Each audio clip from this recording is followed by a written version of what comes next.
Assalamualaikum warahmatullahi wabarakatuh. Selamat pagi dan salam sejahtera untuk kita semua. Apa kabar anakku semua, siswa-siswi kelas 9 SMP Negeri Utara Selatan? Selamat berjumpa kembali dengan pembelajaran jarak jauh mata pelajaran Pendidikan Pancasila dan Kewarganegaraan.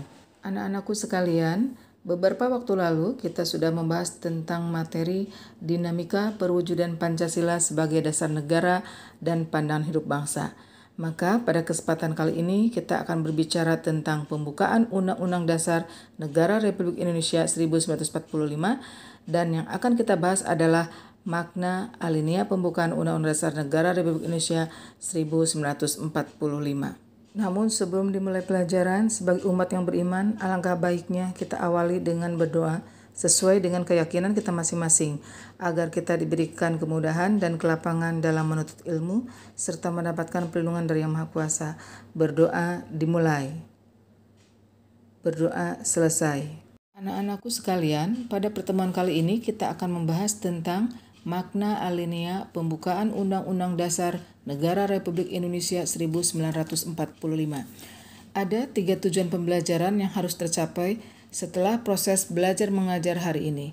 Yang pertama, memahami dan menghayati makna yang terkandung dalam alinea pembukaan Undang-Undang Dasar Negara Republik Indonesia 1945. Kedua, mengidentifikasi makna yang terkandung dalam alinea pembukaan Undang-Undang Dasar Negara Republik Indonesia tahun 1945. 3. Mengaplikasikan makna yang terkandung dalam alinea pembukaan Undang-Undang Dasar Negara Republik Indonesia 1945. Nah, kita lihat sudah tayang pembukaan Undang-Undang Dasar Negara Republik Indonesia tahun 1945. Ibu yakin kalian sudah hafal ya, karena setiap upacara hari Senin selalu dibacakan. Insya Allah semuanya sudah hafal. Dan hari ini kita akan menganalisis serta memahami makna alinea dalam pembukaan Undang-Undang Dasar Negara Republik Indonesia tahun 1945. Kita mulai dengan makna alinea pertama. Alinea pertama yang berbunyi bahwa sesungguhnya kemerdekaan itu ialah hak segala bangsa, dan oleh sebab itu maka penjajahan di atas dunia harus dihapuskan karena tidak sesuai dengan peri kemanusiaan dan peri keadilan. Kandungan makna dalam alinea pertama di sini paling tidak ada 2 dalil. Yang pertama dalil objektif dan yang kedua dalil subjektif. Dalil objektif yaitu bahwa penjajahan di atas dunia harus dihapuskan karena tidak sesuai dengan peri kemanusiaan dan peri keadilan, dan kemerdekaan merupakan hak asasi semua bangsa di dunia. Yang kedua dalil subjektif yaitu aspirasi bangsa Indonesia untuk melepaskan diri dari penjajahan. Bangsa Indonesia telah berjuang selama ratusan tahun untuk memperjuangkan kemerdekaan Indonesia. Berikutnya makna alinea kedua. Alinea kedua berbunyi, dan perjuangan pergerakan kemerdekaan Indonesia telah sampailah kepada saat yang berbahagia, dengan selamat, sentosa mengantarkan rakyat Indonesia ke depan pintu gerbang kemerdekaan negara Indonesia yang merdeka, bersatu, berdaulat, adil, dan makmur. Dalam kandungan makna alinea kedua ini menunjukkan ketepatan dan ketajaman penilaian bangsa Indonesia.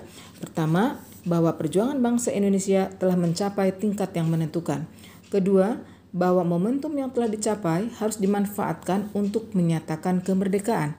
Yang ketiga, kemerdekaan harus diisi dengan mewujudkan negara Indonesia yang merdeka, bersatu, berdaulat, adil, dan makmur. Berikutnya, makna alinea ketiga. Alinea ketiga berbunyi, atas berkat dan rahmat Allah yang Maha Kuasa dan dengan didorongkan oleh keinginan luhur supaya berkehidupan kebangsaan yang bebas, maka rakyat Indonesia menyatakan dengan ini kemerdekaannya. Makna yang terkandung dalam alinea ketiga yang pertama, memuat motivasi spiritual, yaitu bahwa kemerdekaan yang dicapai oleh bangsa Indonesia merupakan berkat rahmat Allah yang Maha Kuasa. Ini merupakan perwujudan sikap dan keyakinan bangsa Indonesia terhadap Tuhan yang Maha Esa. Kedua, secara tegas menyatakan kembali kemerdekaan Indonesia yang telah diproklamasikan tanggal 17 Agustus 1945 tidak semata-mata hasil jeripayah perjuangan bangsa Indonesia, tetapi juga atas kuasa Tuhan yang Maha Esa. Dan yang ketiga, memuat motivasi real dan material, yaitu keinginan luhur bangsa supaya berkehidupan yang bebas. Kemerdekaan merupakan keinginan dan tekad seluruh bangsa Indonesia untuk menjadi bangsa yang bebas, merdeka. bebas dari segala bentuk penjajahan, bebas dari penindasan, bebas menentukan nasib sendiri. Niat yang luhur ini menjadi pendorong bangsa Indonesia untuk terus berjuang melawan penjajahan dan meraih kemerdekaan. Dalam alinea keempat, pembukaan Undang-Undang Dasar Negara Republik Indonesia tahun 1945 memuat prinsip-prinsip negara Indonesia. Yang pertama, tujuan negara yang akan dicapai atau diwujudkan oleh pemerintah negara. Tujuan tersebut yaitu melindungi segenap bangsa Indonesia dan seluruh tumpah darah Indonesia, memajukan kesejahteraan umum, mencerdaskan kehidupan bangsa, dan melaksanakan ketertiban dunia yang berdasarkan kemerdekaan, perdamaian abadi, dan keadilan sosial. Yang kedua, ketentuan diadakannya Undang-Undang Dasar. Pembukaan Undang-Undang Dasar Negara Republik Indonesia tahun 1945 menghendaki diadakannya Undang-Undang Dasar. Dalam hal ini adalah batang tubuh atau pasal-pasal. Kehendak ini menegaskan prinsip Indonesia sebagai negara hukum. Ketiga, bentuk negara, yaitu bentuk republik yang berkedaulatan rakyat. Bentuk negara, yaitu bentuk republik yang berkedaulatan rakyat, republik merupakan bentuk pemerintahan di mana pemerintahan dipilih oleh rakyat. Yang kedua, bentuk ini sejalan dengan kedaulatan rakyat yang bermakna kekuasaan tertinggi dalam negara dipegang oleh rakyat. Yang keempat, dasar negara, yaitu Pancasila.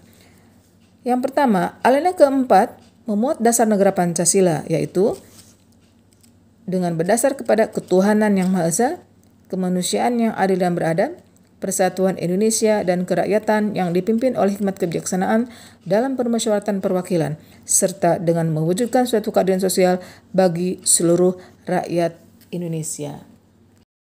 Demikianlah penjelasan Ibu tentang makna pembukaan Undang-Undang Dasar Negara Republik Indonesia tahun 1945 pada alinea pertama, kedua, ketiga, dan keempat. Semoga bermanfaat. Dan untuk menambah wawasan, silakan kalian membaca dari berbagai sumber, karena kalau hanya mendengarkan penjelasan dari Ibu mungkin tidak cukup. Terima kasih dan mohon maaf. Insya Allah kita jumpa lagi. Wassalamualaikum warahmatullahi wabarakatuh.